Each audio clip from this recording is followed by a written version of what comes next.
ئەزێ ڤەخم پەیالێ ji destê vê xezalê şeng û şewx û şepalê jiyana min kir bihar li ber derê we her şev dikim kêferat û rev qîr û gaziya bi dev seran serên bûye ar dest avête pencerê derbarê vê seherê awir veda dîlberê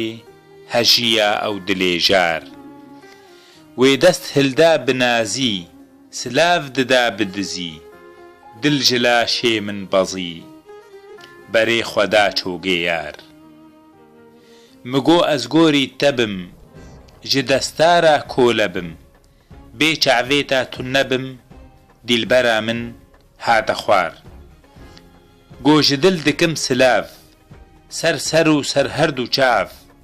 bo te min veda nedav çav û awirê dijwar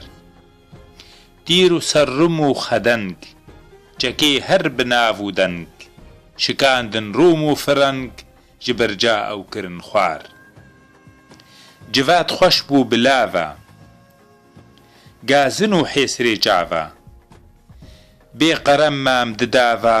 dil peritî hemî ar çavê rokê va bel bû